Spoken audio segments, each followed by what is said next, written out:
So imagine you're in an art gallery. You're walking around and you see a painting and it looks like Van Gogh.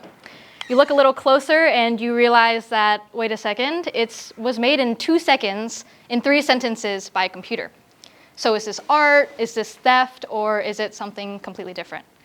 Today I'm going to be talking about the ethics of generative AI in visual arts and how it impacts us as a society, as an individual, and I also have a little game to play along with it, if you guys are okay with that. And yeah, so the big question is, if a machine paints a masterpiece, who deserves the credit, the algorithm or the artists who trained it? Hi, my name is Chen, and I hope to answer that question in my presentation today. A little about me before we begin. This is going to be from a perspective of a computer science student at UNC Charlotte with a concentration in AI and a minor in mathematics. And to support artists with this presentation, I actually commissioned somebody to draw me for this. So some definitions that we need to know before we start. Can I please get a volunteer to read these? Zach, please. Both, please. So starting with generative AI. Generative AI is a type of artificial intelligence that can learn from and mimic large amounts of data to create content such as text, images, music, videos, code, and more, based on inputs or prompts from Harvard University. And then the second one is ethics, which is the discipline concerned with what is morally good and bad and morally right and wrong. The term is also applied to any system or theory of moral values or principles. Thank you. So now that we know the definition of generative AI, raise your hand if you used generative AI before. Hopefully that should be all of you, because ChatGPT and Gemini, Copilot, those are all examples of a generative AI, except those are languaging and reasoning models. And today I'm going to be focusing on AIs such as Midjourney, DALL-E, and Stable Diffusion, which are models focused on visual art. So we're going to go ahead and start with my little quiz. It's going to be 3 slides. It'll show 2 pieces of art, and you have 30 seconds to discuss amongst yourselves to think which one is made by AI, and then eventually after 30 seconds, I'll take a show of hands on which one y'all think is made by AI. So you can go ahead and start with this one. It should be the easiest one, hopefully. But yeah, please go ahead.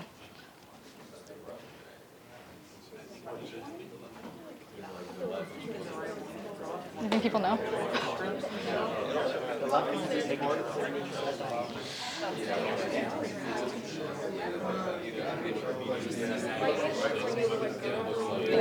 Thank you.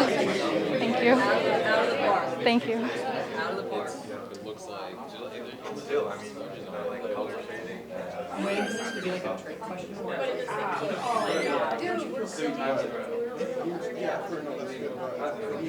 Okay, so we're going to cut this one off here. Raise your hand if you think it's the left art that's made by AI. The right one? Okay, majority of you got it right. So this one, the left, is made by Klee. It's supposed to be abstract, and with abstract art, it's up to human interpretation. It's subjective to its creativity and uniqueness, and AI has not quite been able to mimic the abstraction yet. So this one is one of the easier ones. Our next one is by Monet. This one should be a little harder. 30 seconds, go ahead.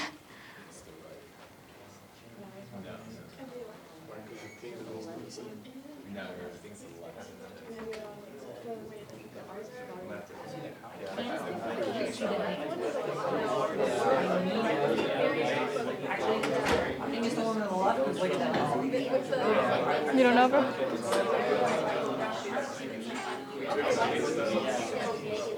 Yeah, the other one's got like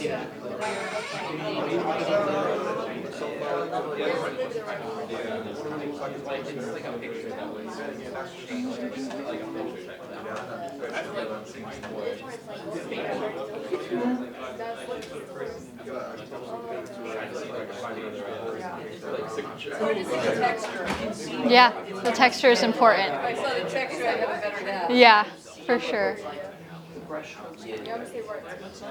All right, we're going to cut this one off here. Raise your hand if you think the left one is made by AI. Raise your hand if you think it's the right. It's actually pretty half and half with you guys. It's actually the right one that's made by AI. If you look closely, some of the strokes are just put in there just to be in there. Some of the flowers are deformed. If you look closer at the girl that's in the middle, her anatomy is kind of off. Her arms are kind of long, like weirdly long. Yes, they're not. It's not anatomically correct. So yes, the right one. And I have this last one. 30 seconds. Go ahead.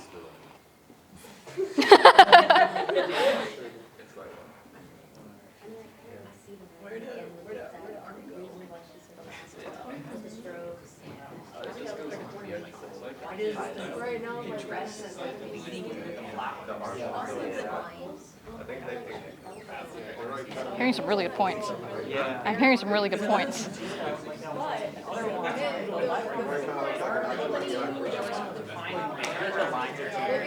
Oh, Yeah, it's like a perfect line. Like the line art on AI can get really messy when it's kind of complicated like that. Good discussion.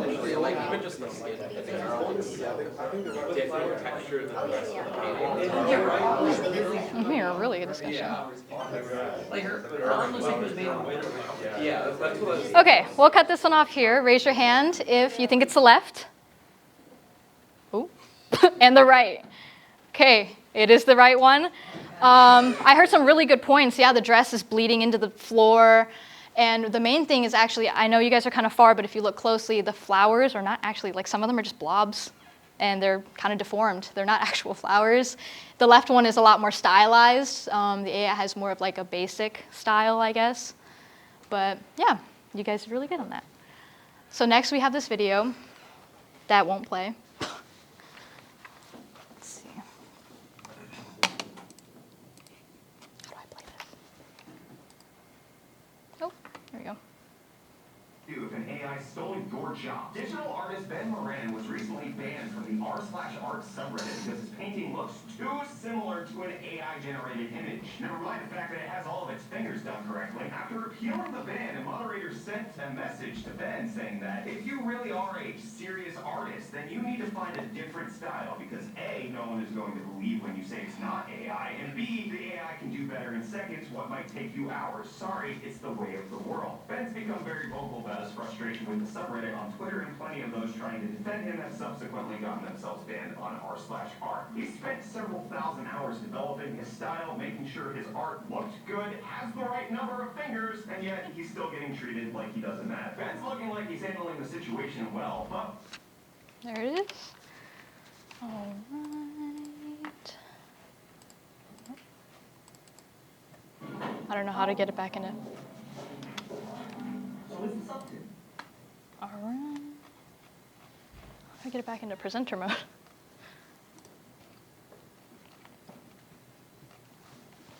Thank you. Oh, got it. It goes here.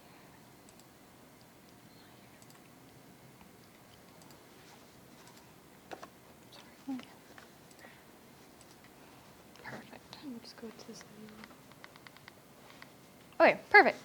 So now that you saw that video, it talks about how not only real artists are getting impacted by job loss, income loss, but also their credibility. These artists have spent years, thousands of hours, probably multiple hours on their one piece of work, and just because AI art is on a surge right now, they're losing credibility. People don't believe them. People want proof, and even after they give proof, they're still not believed. So a little history about AI art and generative AI in visual arts. So as you can see, it jumps from 1960s to 2020. It's a big trend with AI because the recent surge with ChatGPT and other AIs in 2020 since COVID. So the 1960s is when the first art programs started appearing. The most popular one was developed by Harold Cohen called Aaron. It first debuted at UC Berkeley in 1974. And this AI art program actually wasn't problematic. It used math. It used actual reasoning. It did not learn off of other people's art and copyrighted material. It was pure math. And then 2020, DALL-E, Midjourney, Stable Diffusion came out, and they used deep learning. anyone is allowed to create anything with just a text prompt, and it uses data sets like Leon 5B.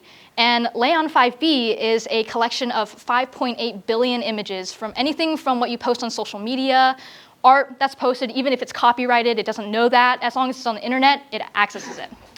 And things like Stable Diffusion use that and train their program to mimic art styles from this. And you might think, how are they getting past the copyright laws? Aren't all human artists technically protected? And yes, they are. However, with 5.8 billion images, it's hard to trace back the original artist, hard to go to the court and defend your own art. So they argue that it's fair use because it is on the internet, that the bot can use it as a learning data set. And there's also no law technically against using art in a data set because it's learning, not copying. And then in 2023, the lawsuits and legal action began. Artists began filing lawsuits against all these AI programs. And actually, Disney was a big one. In 2025, Disney actually tried to file a lawsuit against Midjourney. And the US finally, in 2023, began a 50-year review, which means in the past 50 years they haven't reviewed our copyright laws, and they're trying to make this open review where everyone can give their comments, their opinions about what they think about the current copyright laws, and they're hoping to review it and hopefully make it better. And the key issue in this review was, can AI outputs be copyrighted, and how much rights do humans really retain? And so in the present now, the debate's actually still ongoing. The topic is still in court, and there are still lawsuits being filed to this day, but it actually has been clarified that anything made by AI cannot be copyrighted. So who's harmed and who's benefited? Harmed, a big one, artists, real artists that put in real work, hours and time into their art, selling it, they have job loss. AI is quicker, it's cheaper, but it doesn't have that uniqueness and soul that human art does. Their credit, as shown from the video, their credibility is lost. People don't believe real artists anymore. Income loss, again, AI is quicker, cheaper. Nobody wants to commission real artists because usually their prices reflect their effort. And society and culturally, originality is blurred. Originality, it's based off of uniqueness, but when an AI takes inspiration from other people's art, is it really unique? Are the outputs truly original? And then lawmakers, ongoing lawsuits, debates, lawmakers are constantly trying to catch up on new AIs as they continue to improve it. Midjourney has gotten constant updates since it originally released, and it's gotten extremely good. Sometimes I can't even tell. And then benefited, tech companies that release these programs, they're getting profit, they're getting power. This AI art is spreading. It's everywhere. And they're getting money from it. People have to buy subscriptions to generate more, and people will do that. Businesses will do that because it's cheaper than commissioning artists. And businesses, again, cheap art, fast visuals. You can generate something in 3 seconds. And the general public, anybody. You don't have to be an artist now. You can just hop on Midjourney and type in a prompt, and you can get art. So the general public. So the micro versus macro. In the micro, authorship, copyright, original works are not protected. Skills are devalued. Artists are losing money, losing jobs. Their jobs are at risk. On a macro, copyright battles that are constantly ongoing. The cultural impact, there are not only AI art that's selling out, but there's deepfakes now. And I mean, me personally, my grandma can't tell a difference between an AI cat and a real cat. So it has definitely impacted us culturally. Economic shift, again, people pouring money into art is more money for those companies and less money for those actual artists. And policies are constantly changing, trying to catch up with AI art evolving in these programs, infringing on copyright. So the solution, there's not one clear solution. Clear credit and licensing for data sets, they should have originally asked the original authors, asking for their permission, compensating for their art. Copyright reform, stricter licensing. Artists should 100% have more protection. Their data sets should not, or their art should not be used in data sets without their permission. AI is collaboration, not replacement. It should have been what it's for in the beginning. AI art should be used as inspiration, not as a replacement for artists. And transparency. I think there should be an indication of when AI is used in art. There should be a very clear distinction and a clear mark of when it's used. So in conclusion, AI art is very powerful but very disruptive. It's used everywhere, but in the end, it's harmful. And it raises new ethical and legal questions. Is this really right? Is this stealing? Is this infringement? Is this legal? And in the end, in the perfect world, we would be able to balance innovation with human creativity. Thank you. All right.